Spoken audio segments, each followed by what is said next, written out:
Unconventional Life, welcome. This is your host, Jules Schroeder, in Boulder, Colorado today with Trevor Hall.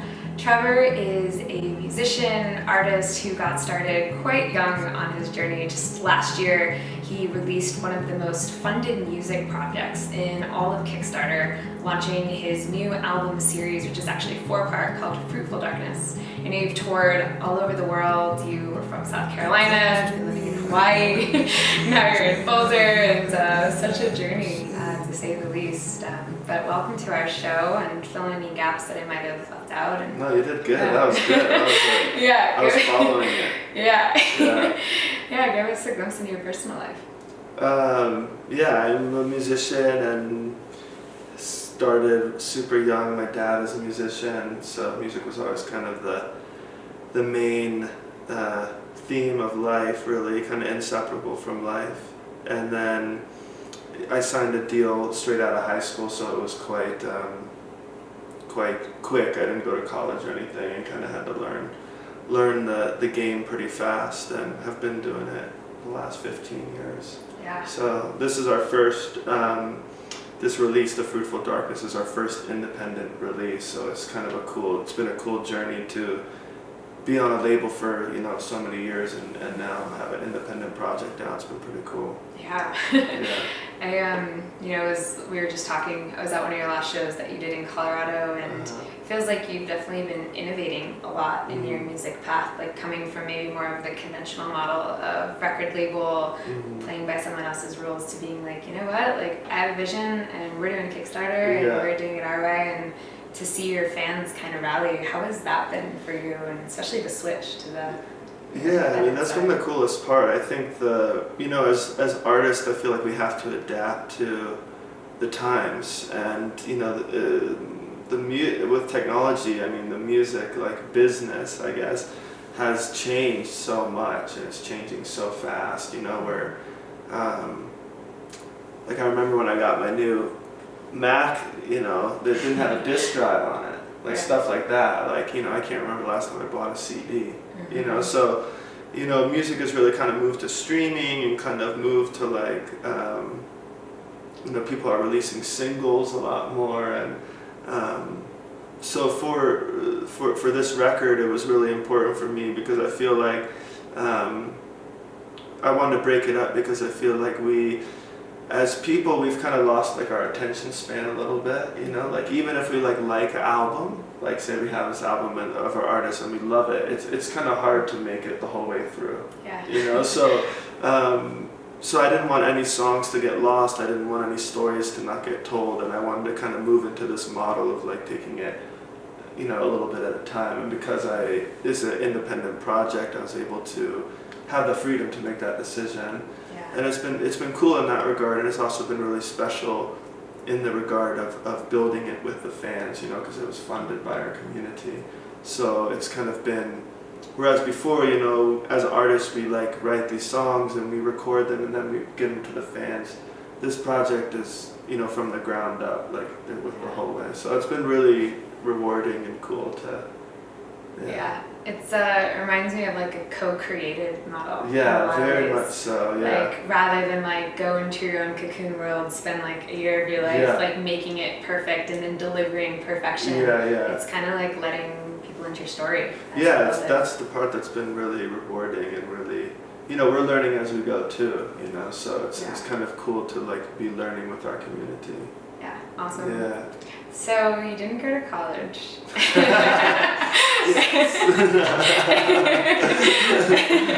And you just like went after it. And I love that. And why I wanted to highlight that is like, it's such, at least I grew up, and you might have as well, it's like, go to school, get into college, get a good job, get a better job, and then like die. Basically.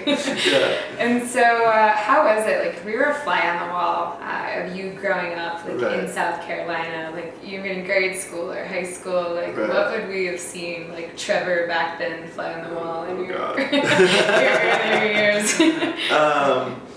Well, I grew up in a really small town. It was an island. It's called Hilton Head, and a really beautiful place, but not really conducive to like creativity. Really, it's I went to a prep school you know, from like kindergarten all the way to like 10th grade, Wow. where you have a dress code and you have to, you know, wear khakis and certain colored shirts and collared shirt, you know, there's, you know, no room, I guess, for like expression, you know, and it was very much that route of, you know, you play a high school sport, you know, you get a scholarship, you go to college, preferably in the South, you know, you get married, you have kids, and then you move back to South Carolina. Like, that's kind of like this model, you know? Yeah. And I just wasn't about the model at all. And I didn't have room to, I guess, really like express myself the way I wanted to express myself. So that was kind of interesting being in that environment, you know. Very supportive, but also it just, yeah, it was like suffocating. Yeah. And then, you know, the music thing was, I was playing music through high school and middle school, and was really understanding, I think, that this was like my path, you know, and I wanted to like follow my path, my destiny, I guess. And I went to a boarding arts school, an international school in California in 10th grade. And that was completely opposite of the prep school. Like, there was kids from all over the world. So, you know, you got to experience how all these different cultures, how they create and express their ideas. And then it was so focused on creativity. It was so focused on the arts. You know, you could wear anything you want to class. You could have purple hair. You could wear your pajamas. Like, so it was this, and it was just kind of this like, whoa, like, freedom, you know, and that was really important for me, and those years were kind of some of the best years of my life were there at that school. And then it just happened. We were playing a lot around LA, word got out, and my senior year I signed a record deal, and that was that. That was kind of the process of getting there. Yeah. Just as you were talking, reminds me of the movie, I think it's Pleasantville, where you see the world in like black and white. Yeah. And then all of a sudden you see it in color. It's like the move from being in South Carolina into like very California. much so. Yeah, I mean, your environment shapes your reality, you know, so and your perception of reality. So it's interesting being in an environment where you don't agree with the reality, but that's all that's being told to you. So it's kind of this interesting, confused kind of space. But and when you're young, you know, you have so much angst. You're like trying to figure it all out. Totally, and when you're old too. Yeah. When you're old too, I'm still trying to figure it out. Yeah, it's just like, how does it match? And I like you touch about that, because I think, you know, I personally can resonate to that, and I think a lot of our listeners as well, where it's just like this, you know, thing, this conversation that a lot of us have just inherited, yet this internal knowing that, you know, it's like an incongruence. It just like doesn't quite match. And how have you grappled with that, or how have you found your own freedom of expression in that? And even if you remember like being like a young person when it was maybe more alive, like how you worked with it. I don't really know. I think for me it was just like I think when you feel something so strongly within yourself, there's a point where it doesn't matter what environment you're in and if it matches up. Because if you have a fire within you that is just so loud, you know, and burning so strongly, it's gonna find a way to like show its light. Even if you're in a place or with people that don't, I guess, necessarily align with that, you know. So I just kind of kept on keeping on, you know. I kept on, you know, listening to my heart, and kept on doing what I love, and that was playing music no matter what, you know. So that was my path. It was just play, and it's almost like, you know, the environment, I think, when we're in environments that don't maybe necessarily support our vision, it's almost a blessing, because it's more fuel for the fire, and you wanna reach out, you know, harder. You wanna like go for it. So, you know, I think that was kind of that really played into it as well. Yeah. Yeah. So when you look at now, which like at the time, just graduating high school, it was like getting the record deal, probably felt like, yes, like I made it. Yeah. And then, doing, you released how many records now at this point? I think it's like 6 or something, but yeah, it wasn't like that though. It was a roundabout path because I signed the deal. And we were like, oh my God, and I'm 18 years old and I have like all this money and I like moved to LA in this like big ass apartment right on the beach, and I was like miserable because I was so lonely. I didn't know anybody in LA. And I was in this big place. I'm 18 years old. I don't know how to cook myself breakfast, So, I'm kind of like eating out all the time. And I didn't have any friends because, I was in boarding school. So it's not like when you graduated school, everybody's like at home, Everyone goes around the world. Yeah, everybody's around the world. And I was just surrounded by like grown-ups all the time. And I couldn't go to I wasn't in college, so I didn't know anybody from school. I wasn't old enough to go to parties really, so it was kind of a lonely time. And then I think there's the perception of you sign a record deal and you're famous, and for me it was a really rough road because we signed this deal, we recorded this album, and the president of that label left the label, and a new president came in. So a lot of people were dropped from the label and all this stuff, and everything got put on hold. So that record didn't come out. So the new president came in and said, "We're not going to drop you, but I don't like that record. I want you to record another record." So I'm like, okay. So we recorded another record, but this is over the course of 3 years, a long time. And they kind of set that up to be released, and then at the last minute they decided, we don't like this record and we don't support you, so we're dropping you. Right? So over the course of 3 years, I had no music coming out, but not because I didn't want to, because there was this big person in a big building that said, no.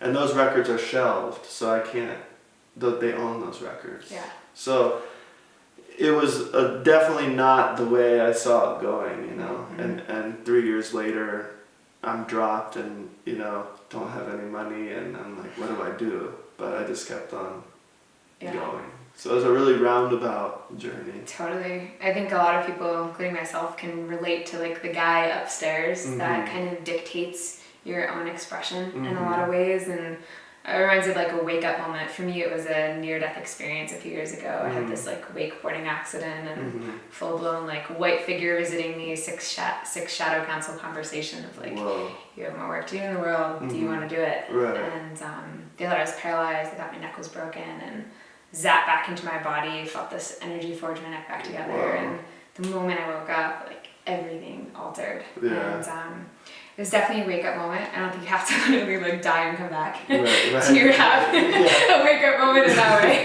Don't go and die. Yeah. Everyone's moments come in different forms, but in a lot of ways, it really course-corrected. It was hard at the time, but it course-corrected my path, and it sounds like I imagine, what were you, 21 at the time? Yeah, 22? Not even. I was 20. 20, I was 20 when we got dropped, so still so young, trying to figure it out.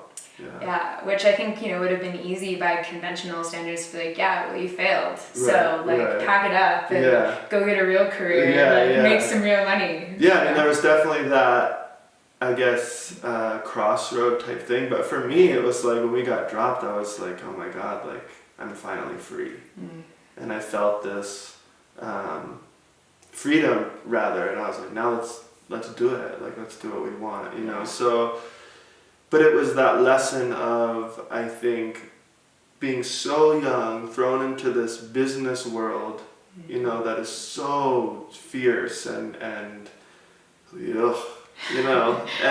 having to grow up really fast and make your own decisions and not be swayed by other people's opinions, and it was just a really, really big learning experience. Yeah. It seems also like the start of really finding your own relationship to yourself Mm-hmm. in a lot of ways, and like Yeah, I asking mean, yourself. that was probably the beginning of it, because Yeah. I'm still trying to figure that out. You're both. 15 years later, yeah. I hope I actually never fully figure it out. Yeah, It means no, I it's need to good. keep going. Yeah, that's true. Yeah. So, and what you've learned from that point into where you are now, like, what advice could you give to some of our listeners that are, charting their own path and, maybe dealing with their own adversity and challenge in their own way, and just like how to cultivate the mindset really to keep going?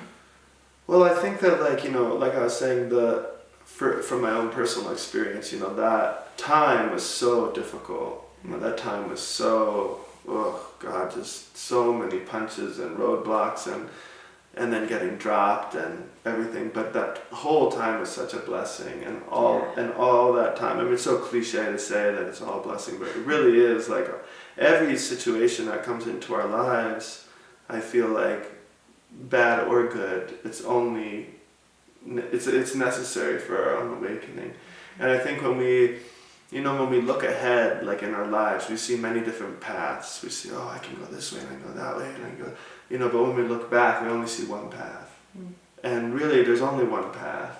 We kind of think we can go, but every situation, every setback, every success, every challenge, everything is the dance, and I think it's a matter of our perception of our path and not the path itself.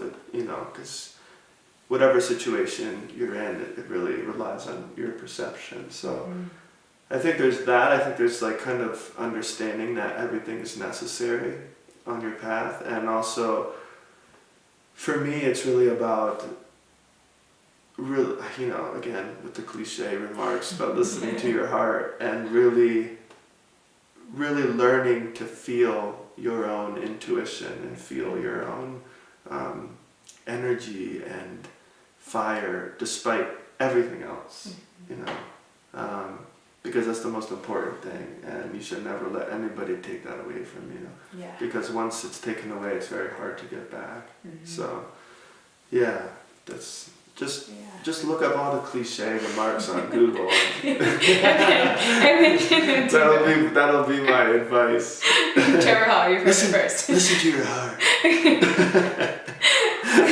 Follow your path. Follow your dreams. So good.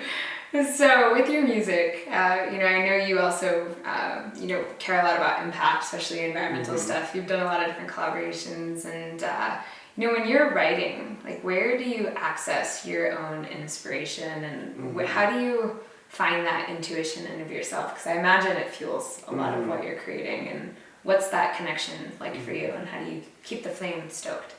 Yeah, for me, the writing process is like a process of getting out of my own way. It's another cliche remark, but it's really like, I always describe it as like, I feel like I'm a listener. I feel like the song is singing me, and I'm like a really intense thinker. Like, I'm very moody, and I can get stuck in like my head, like all of us, but I can get really stuck, and music is the only place where I feel like I can get out of my own way. So it's my medicine, it's my blessing, it's my meditation, like this. So for me, it's a process of just listening and witnessing, and not trying to analyze anything, because like, I think certain artists, some people are like, I'm going to write a song about this girl, or I'm going to write a song about this experience. For me, it's not so much like that. For me, I just want to hear what this has to say, and not analyze if it makes sense, not analyze what the song's about, nothing. Because I don't want to restrict that energy in any way. I don't want any of myself involved.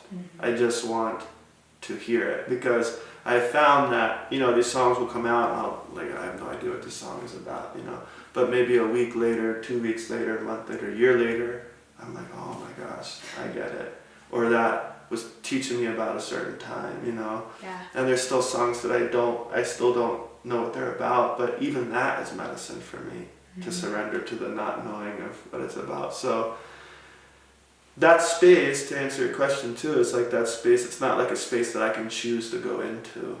It's a space that I have to be patient with, and that space, that energy comes through when it wants to come through. Yeah. And when it does come through, I have to really kind of drop everything and honor it, because I don't know when it's going to come back next.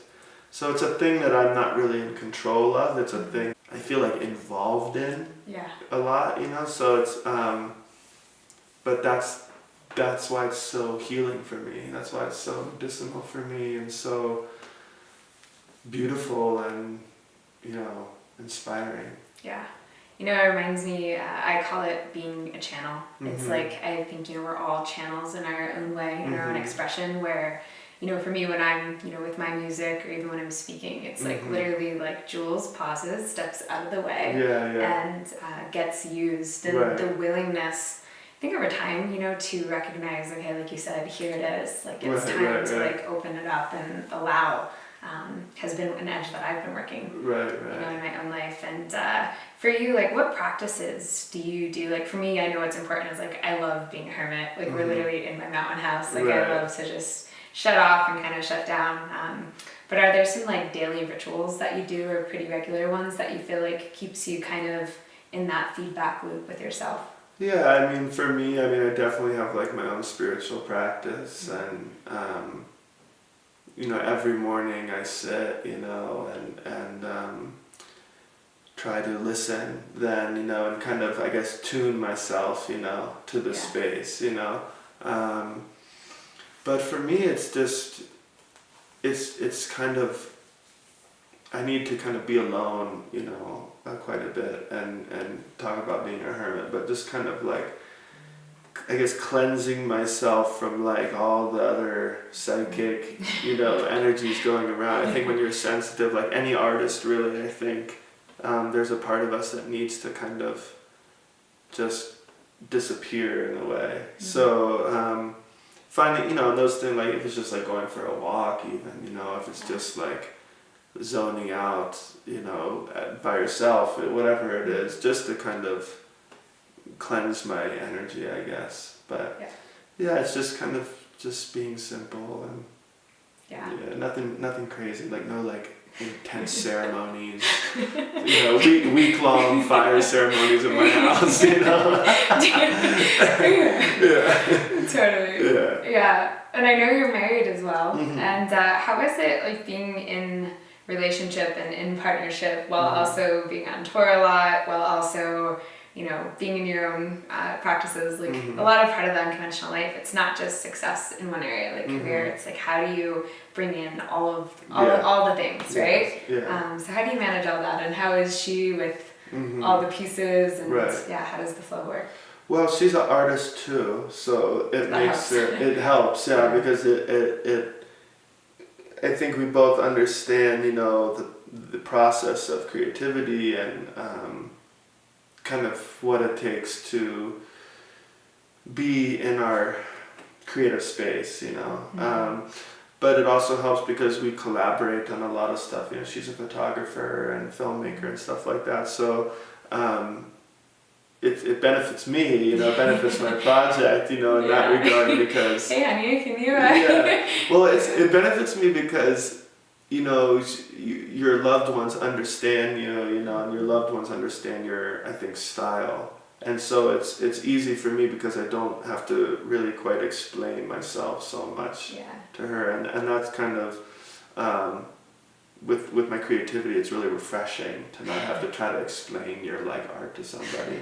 So it's really, it's really easy to like work with her, and really easy to create with her, and you know, because she's an artist and helps us out on so many different things. You know, she travels with us a lot, so there's that little more of that freedom of you know, being together, rather than if your partner is, I don't know, just on a different type of thing. So it's quite easy for me. I don't have to Yeah. struggle too much with that.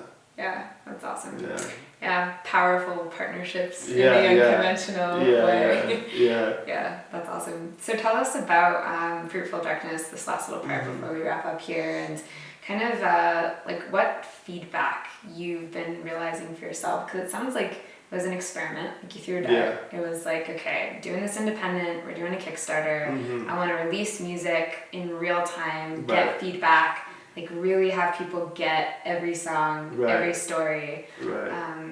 Yeah, so like how is it in your own internal tracking of like, is this working like you wanted it to? Has it opened something else up? Like what have you been learning from the feedback? Yeah. Not externally even, but just your own feedback of the experiment. It's a very humbling experiment, like so humbling. And,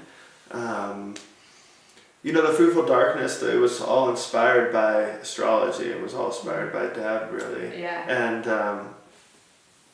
I was going through the last couple of years my Saturn return, which is, I didn't really know about that at all until I met Deb, It's like, oh, that explains why. Yeah, and it was really hard, really hard for me.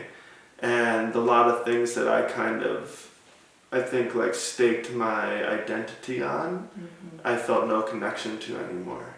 And as a result, I felt like I didn't know who I was, like at all. And was in this dark, kind of place of just like being alone, I think. Yeah. But that darkness, turning into that darkness and not turning away from that darkness helped me really go deeper inside myself and find out who I am in my essence, and who we are in our essence.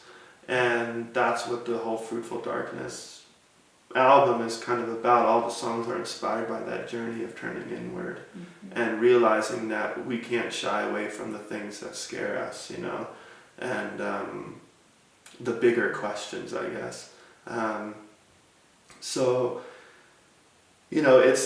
It's not like a journey that I finished, it's a journey that I think I'm just starting. And so it's been interesting to kind of play these songs over and over, every night and be in that meditation and also see people's different interpretations and what they bring to the table with their own experience. It's just been like a totally crazy eye-opening experience for me. And it's just a path that I know I can't turn away from, like all of us have different goals, all of us have different desires, like I want to know like who I am, like in my deepest sense. Yeah. And and I know it's a path that I can't shy away from. So the whole project of Fruitful Darkness has really helped me start the path and get clear on the path and really go for it. Yeah. Yeah. I am smack dab in the middle of my Saturn return. Yeah. Do you know where your Saturn is? It's in, I was just talking to Deb about it. I don't remember. It's in the House of Family. Oh, so it's in the fourth house. It's in the fourth house, yeah. So it's in the fourth house, which is ironic because a lot of my family members work for me. So it actually is intersecting some business stuff too. And it's having me really just step back. It's like 2 years we built Unconventional Life and it's had all this success. And now I'm like, okay, and who am I? And what do I want next? And what's here? And so it's totally humbling. Right. In so many different ways. But I find that it's like often the thing that we need most, whether that's like the Fruitful Darkness and your release and creating that project, or me and like revamping Unconventional Life, I find we create our own medicine, for what we're needing to fuel and discover in so many ways. Awesome. So I'd love for you to play a song for us.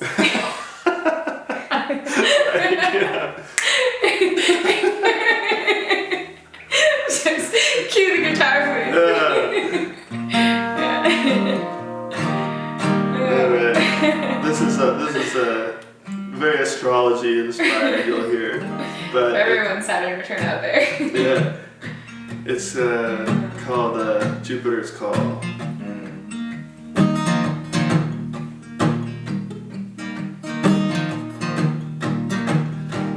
Well, I've been riding round Saturn's rings, learning how each one sings, jumping from star to star, finding my own heart.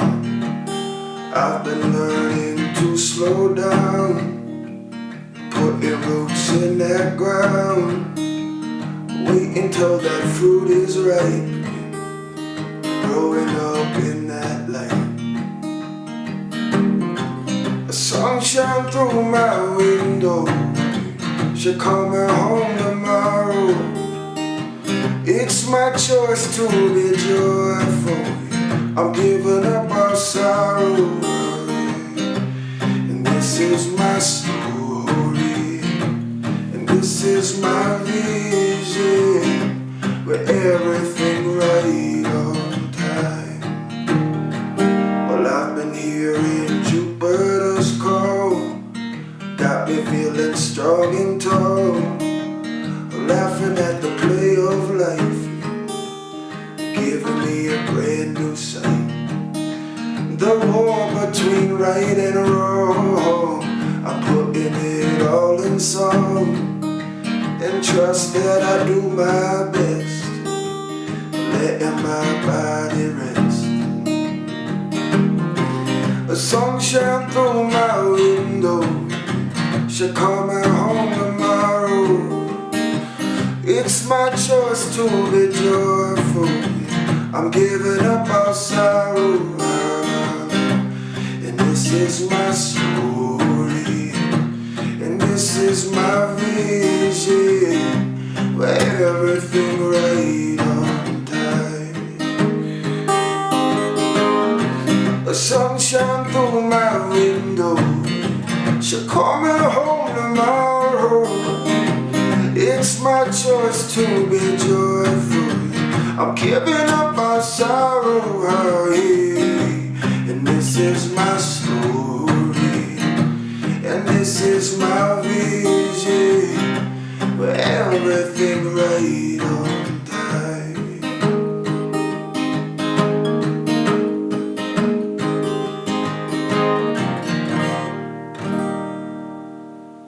Yeah.